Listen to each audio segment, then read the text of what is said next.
Programa Missão Saúde. Oferecimento: Lojão das Clínicas, Rua Cérvulo Brito, número 275, Cidade Nova. Clínica Cedem, Centro de Diabetes e Endocrinologia, Avenida Najib Mutran, Cidade Nova.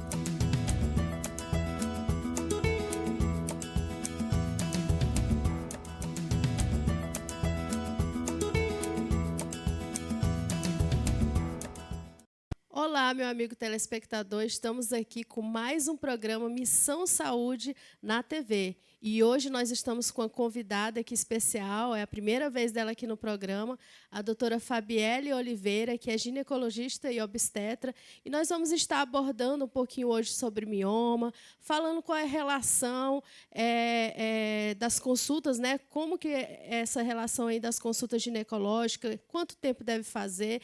Então, fique ligadinho aí, não saia daí, né, doutor Marcos? Mais uma oportunidade que nós estamos aqui reunidos para apresentar o programa com um tema relevante também. Agradecendo também a convidada, a doutora Fabielle, que eu acabei de descobrir que é da mesma faculdade que eu formei também. Então, doutora, se apresente para o telespectador a sua formação, quando formou, de onde veio, a motivação que a trouxe aqui para Marabá.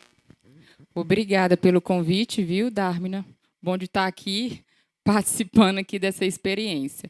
Vamos lá, eu me formei em Araguaína, né, na Universidade Tocantinense Presidente Antônio Carlos, em 2012, e no mesmo ano eu ingressei na Fundação Santa Casa de Misericórdia do Pará.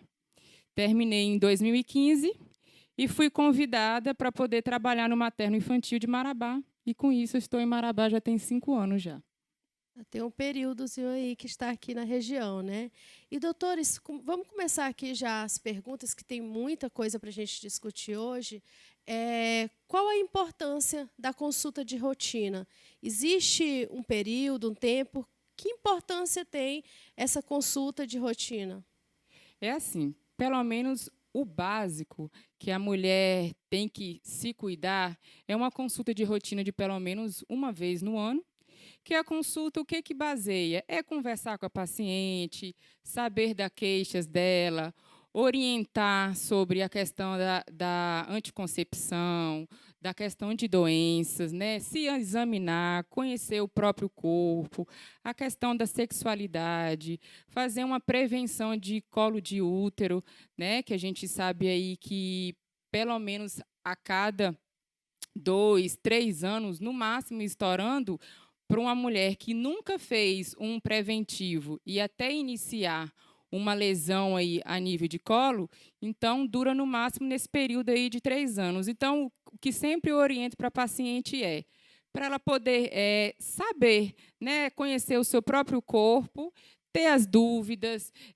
conversar, uma conversa íntima, em que às vezes ela tem dúvida e ela não vai comentar com uma amiga, não vai comentar com uma irmã, até às vezes alguma coisa relacionada até a questão da sexualidade com o parceiro, e acaba ela tendo vergonha de conversar, vergonha de perguntar. Então, sendo mulher, acaba aproximando a questão desse elo médico-paciente. Doutora, a importância que os pacientes dão também muito é perguntar a partir de quando, né? Quando que eles devem começar alguns exames, a rotina de algumas consultas. E a consulta ginecológica tem uma idade, tem um protocolo que determina, ou que orienta que a partir de tal idade deva começar a fazer o acompanhamento com o ginecologista? É assim, muitas vezes as pessoas acabam levando assim, em consideração, menstruou, né, tem que levar aí ao ginecologista. Teoricamente, eu até concordo, mas às vezes tem uma criança que está até com sinais de puberdade precoce, né, como os seios, né, os pelos. Então, assim, seria interessante as mães observarem, né, as filhas, a questão dos seios, né, a questão dos pelos, porque muitas vezes acaba sendo uma puberdade precoce e às vezes ela quer retardar isso. Mas, assim, geralmente é o seguinte: a fase do período em que acontece a primeira menstruação é na fase aí dos 9, 12 anos aí de idade. Hoje já está começando aí a menstruar. E, assim, o que é que a gente tem que observar nesse período aí? É conversar sobre a questão da menstruação, né? Falar todo mês do ciclo menstrual, das modificações do corpo dela, falar das trocas do absorvente, a questão da saúde íntima, né? Conversar, explicar melhor, porque às vezes a mãe fala, acha que é chatice, porque a mãe está falando, né? Está enchendo o saco. Então, assim, tem que ter a questão da higiene, porque assim, eles têm que saber o quê? Uma frequência melhor da troca dos absorventes, a higiene, porque isso pode levar ao próprio corrimento, que é um motivo também de consulta. Comentar sobre a questão das dores pélvicas, das dismenorreia no período menstrual, e que tem que ter o cuidado com o seu corpo a partir daquele momento, né? Qualquer coisa, conversar com a mãe, conversar com o pai, né? Se resguardar mais em relação ao corpo, porque, às vezes, a mãe trabalha fora, o pai trabalha fora, e ela fica em casa. Então, assim, eu sempre tento orientar essa parte de qualquer coisa, ela conversar com o pai, ela conversar com a mãe, sobre a questão da saúde íntima, sobre a questão do ciclo menstrual. Às vezes, quando ela começa a menstruar, ela tem um período de 2 anos para poder ter uma adaptação do próprio hormônio. Então, com isso, o ciclo pode ficar irregular. Então, tem mês que vem, tem mês que não vem. O mês que veio pode ter um fluxo maior, e por compensação ao mês anterior, que acabou não vindo. Às vezes, vem 2 vezes, fica 6 meses sem vir. É normal acontecer? É os extremos de idade que eu falo. Da mesma forma que tem a menarca, que é a primeira menstruação, que tem um ciclo irregular por conta da imaturidade do eixo dos hormônios, na menopausa, que é a última menstruação, também, que vai ter o ciclo irregular, vai ter esses sangramentos, essas menstruações irregulares. Então, assim, rotina, se a paciente, teoricamente, é só exame de rotina, não tem nada, vamos fazer o quê? É um exame físico, fazer um preventivo, fazer uns exames de sangue, tudo. A partir dos 40 anos, mamografia. Atividade sexual é o quê? Preventivo, uma ultrassom transvaginal. Se a paciente tiver alguma queixa, a gente vai, logicamente, direcionar essa queixa e sempre estar orientando para todas, né? Todas as pacientes, tanto adolescente quanto em vida reprodutiva e menopausa, a questão da saúde íntima aí. A senhora já falou, né, de alguns motivos que podem levar à consulta ginecológica, mas sistematiza mais para a gente, para que fique bem claro para o nosso telespectador. Dor pélvica, sangramento irregular, quer fazer o uso de anticoncepcional, não sabe qual anticoncepcional iniciar, porque tem tantos, tem comprimido, tem injetável, tem adesivo.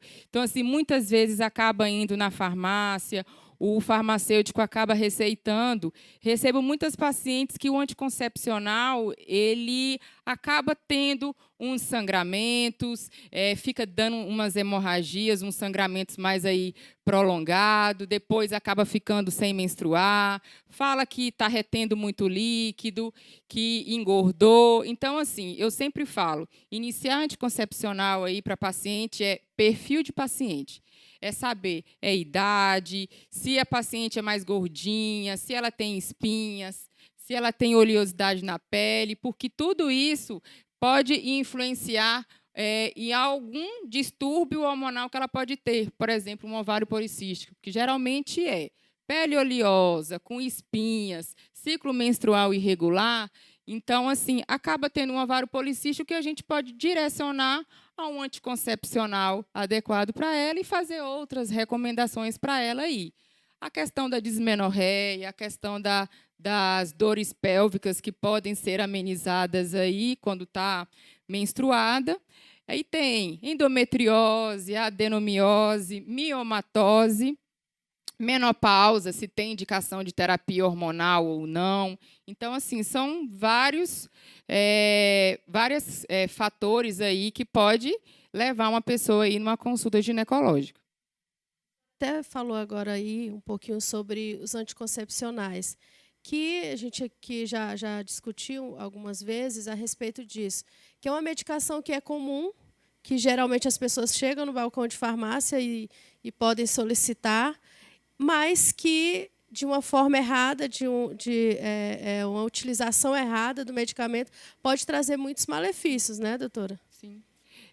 Chega muita paciente que fala, doutora, eu comecei a usar um anticoncepcional, porém eu estou vomitando, eu estou tendo dor de cabeça, eu senti que eu inchei, eu estou vários dias menstruando e não para de sair espinhas no meu rosto e eu não sei o que fazer. Então, assim, a gente vai tentar fazer o quê? Parar aquele sangramento que ela está tendo, né? Conversar sobre desde quando começou a menstruação dela, tentar saber como é que foi o ciclo dela, se ela tinha alguma alteração, por que ela acabou optando pelo injetável, porque, às vezes, o próprio farmacêutico pode ter passado o injetável porque ela deve ter falado assim, olha, eu quero um injetável porque um comprimido eu vou esquecer. Tudo bem, mas entre os injetáveis, tem uma gama de injetáveis, de substâncias, que a gente vai tentar traçar o melhor perfil dela como paciente e uma melhor substância aí que ela possa ter para poder fazer diário aí, sem tentar trazer tantos riscos assim para ela. Na sua explanação, fez referência a um termo, miomatose. Acredito que, assim, que os telespectadores que participam, tenham assistido o programa, tanto da área de saúde quanto pessoas que são da comunidade em geral, já devem ter escutado esse termo. E alguns já devem estar tratando também, dada assim, a frequência elevada de encontrar no meio da sociedade. Sobre o mioma. O que é o mioma para aquelas pessoas que já receberam esse diagnóstico ou que possam vir a receber esse diagnóstico de estarem com mioma? O que é o mioma? Como é que se identifica? O que o nosso telespectador pode saber nesse momento sobre o mioma? Então, a miomatose nada mais é do que o próprio útero. Ele é um músculo e nessas células musculares dele acaba enovelando e formando tumores benignos. Não existe ainda uma causa definida, mas muitos falam que seja por conta do estrogênio, que acaba favorecendo a isso. Então, assim, paciente que tem uma propensão a ter mioma, quando eu falo paciente que tem uma propensão a ter mioma, paciente que tem histórico familiar, a genética, ela acaba puxando. Então, assim, eu chego com um paciente no consultório que, às vezes, ela vai lá por rotina e está lá um pequeno mioma. Aí eu vou explicar para ela, olha, mioma é um tumor benigno que vem das células musculares, então ela já vem assim, ela já fica assim, tumor, doutora, mas calma. Porque na literatura você vai achar que é tumor benigno, mas vem das células musculares aí. Pode ser por conta dos hormônios, que você está na fase aí reprodutiva, mas assim, não é câncer. O que a gente vai fazer, doutora? Eu falei assim, vamos observar. Entendeu? Então, assim, o que tem que fazer? Observar, acompanhar. Estamos aí na consulta de rotina. A gente já está encerrando aqui o primeiro bloco e ainda tem muitas perguntas para a gente estar fazendo. Não saia daí, fique ligadinho aí no programa e não esquece, né, de baixar o aplicativo Missão Saúde na TV e de entrar no nosso Instagram que está passando aqui embaixo, ok? Então fique ligadinho aí. Daqui a pouquinho a gente volta no próximo bloco.